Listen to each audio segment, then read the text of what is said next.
My name is Ethan Grayson. I am an explorer. At least I was before this mission became something else entirely. We were sent to Ophion 6 to investigate the disappearance of the mining colony. The expectations were simple. Maybe a structural collapse, a supply chain failure, or even a mutiny among the workers.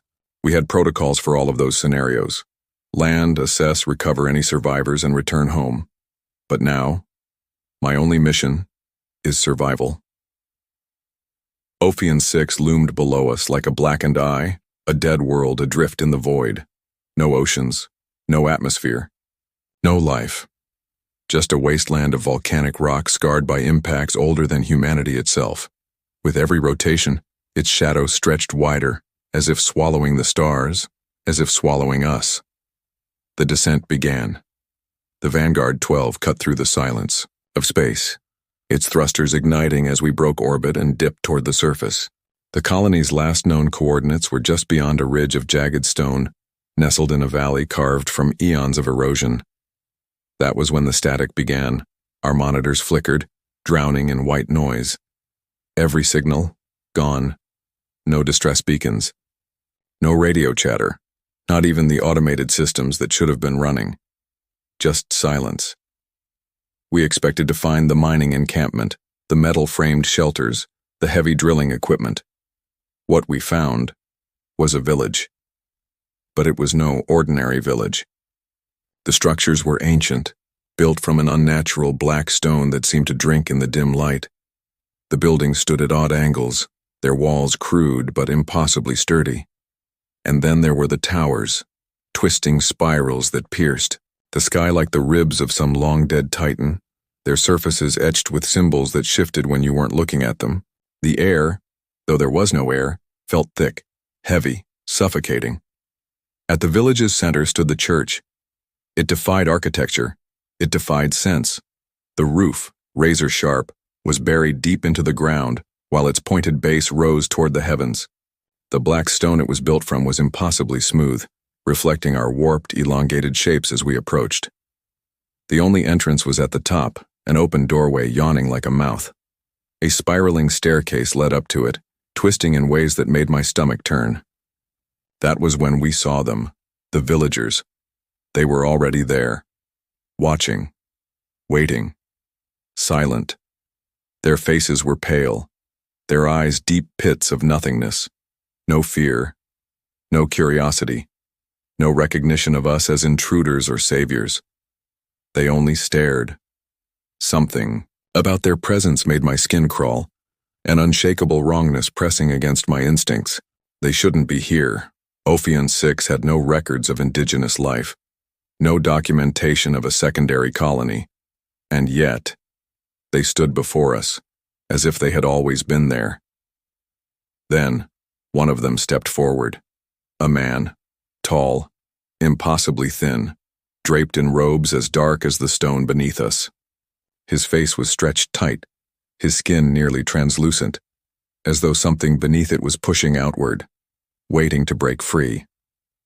When he spoke, his voice was a whisper against the vast silence. "Welcome. You are already where you are meant to be." A chill ran through me. We should have turned back, but we didn't. We stayed. Cole was the first to vanish. There were no screams, no trace, no sound. We were exploring one of the empty houses when it happened. 1 second he was right behind me. The next, nothing. "Cole?" I called, turning around. Silence. Only the faint wind sweeping the moon's dust, sliding through the cracks between the houses.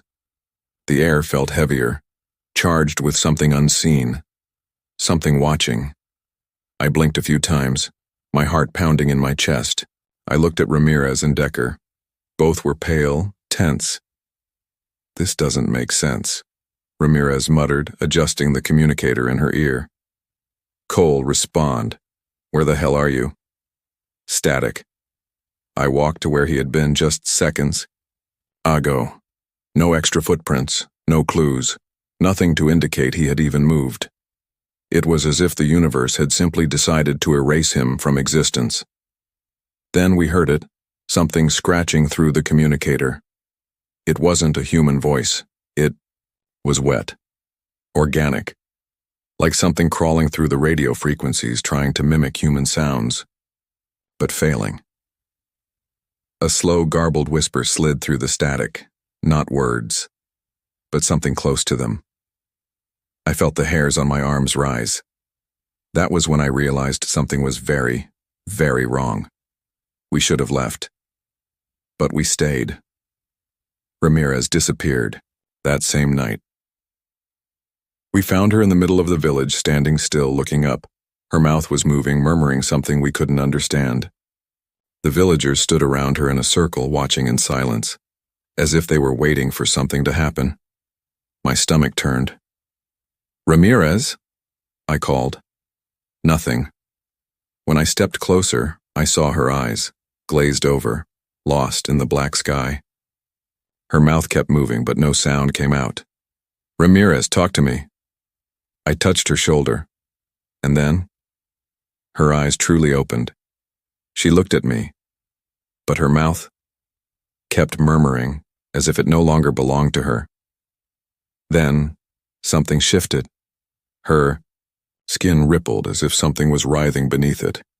And then it happened. Something came out of her, black, twisting, thin as strands of hair, yet moving too fast. First from her mouth, then her eyes, then her nostrils. Tentacles, long, writhing, shifting like roots beneath the skin. Ramirez trembled. Her body arched backward in a way that was all wrong, like a puppet pulled by invisible strings. The tendrils consumed her, swallowing her form, spreading like a living disease. "My God, shoot, shoot!" Decker raised his weapon and opened fire. The bullets tore through Ramirez, or whatever she had become. But it didn't matter. The creature didn't bleed. It didn't fall. It just kept moving, as if the lead was meaningless.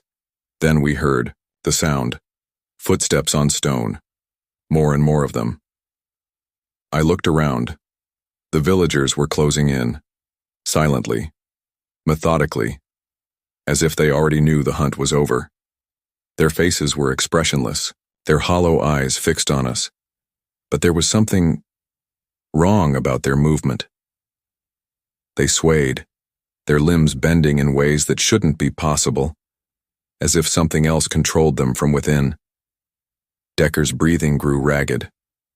"We need to run," he whispered, but there was nowhere to run, and that was when I understood they had already won. Decker and Huang were next. I heard their screams as they were dragged into the darkness beneath the inverted church, their voices swallowed by the earth itself. By the time I turned to help, it was too late. The villagers, those hollow-eyed, silent figures, had already vanished with them into the abyss. I ran. There was nowhere to go, but I ran anyway. I stumbled through the barren landscape, my boots kicking up clouds of black dust. My breath was ragged, my vision blurred with sweat and panic. The Vanguard 12 was my only hope, my last chance to leave this cursed place. I saw its silhouette in the distance, waiting like a lifeline in the void. But as I reached it, the ground beneath me moved. A deep, wet crack echoed through the air. The land split apart, and I fell into the maw of the world. I woke to suffocating heat, moist, thick, the kind of heat that clings to your skin, seeps into your lungs. My body was sprawled across something warm and pulsating. My fingers sank into a surface that wasn't quite stone, wasn't quite flesh.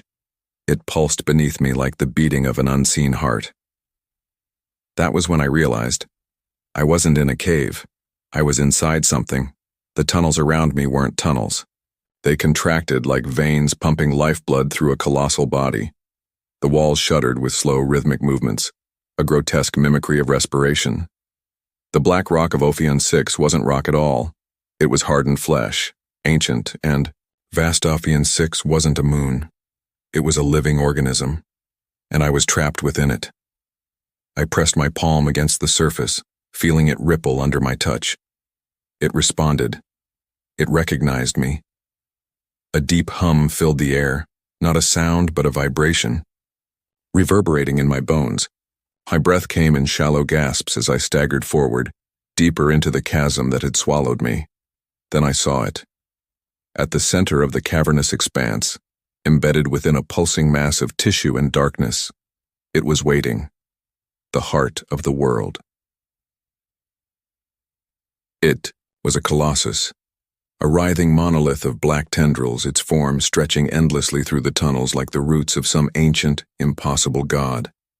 The tendrils slithered through the stone flesh, burrowing into the surface, twisting upwards, toward the land above, and at the ends of those tendrils, people dangled. The villagers, connected, controlled. Their limbs were limp, their mouths slightly open, but their eyes moved. They watched me, not with fear, not with suffering, but with an eerie, knowing calm. A realization struck me like ice water down my spine. They had never been human, or perhaps they weren't anymore. A shuddering breath escaped my lips as I took a step back. My instincts screamed at me to run, to fight, to do something, but the air felt heavy, thick with something invisible, something I could not escape. And then behind me, a voice spoke. "Now you see, don't you?" I turned. Father Luther stood there, his face barely holding itself together. His skin sagged, thin and translucent, as if soaked through and ready to peel away at the slightest touch. His eyes, those cavernous, endless voids, held no reflection, no light, only emptiness. He smiled. "You think we came from the stars, Ethan? That we discovered Ophion 6? He took a step forward. "You think we are the explorers, the pioneers?" I tried to step back, but the ground pulsed beneath me, keeping me in place. The tendrils of the colossus shifted, responding to my fear. Luther's hand, cold as death, cupped my face. Or was it Ophion 6 that discovered us? A tremor racked through me, and in that moment I understood. We had never been the first, the mining colony, just another cycle, another offering, another group that had answered the call just as we had, just as others had before them. Forgotten ships, vanished expeditions, names erased by time. Ophion 6 had always been alive, and it had always been waiting. The tendrils moved. One slithered toward me, its surface glistening in the dim light, black as the abyss beyond the stars. The first touch was impossibly delicate, a whisper of cold against my skin. Then the whispers began. Not in my ears, in my mind. Faint at first, fragments of thought, scattered voices drifting like echoes in an endless cavern. But then, the words sharpened, took form, became understandable. They spoke of unity, of connection, of a vast consciousness that pulsed beneath the moon's surface, linking every soul, every body, every thought. There was no death within it, no pain, no fear. Cole was there. Ramirez was there. I could feel them, not as corpses, not as lost souls, but as something greater. They had not perished, they had ascended. And then I saw flashes of memory, not my own. Visions of acceptance. The moment they let go. The moment they understood. My heart pounded in my chest as my fingers trembled at my sides.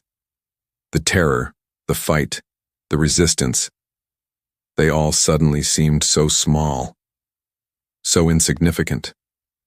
I lifted my eyes to the sky, to the gaping black void above, to the stars that no longer felt like home. All my life, I had feared that the greatest horror of the universe was discovering that we were alone. But the truth was far, far worse. We had never been alone.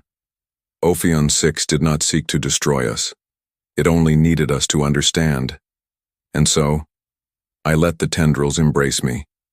I felt them sink beneath my flesh, unraveling me thread by thread, reshaping what I was into something beyond my comprehension. My mind stretched, expanded, became part of something vast, something eternal, and for the first time, I was at peace. I belonged. I was Ophion 6,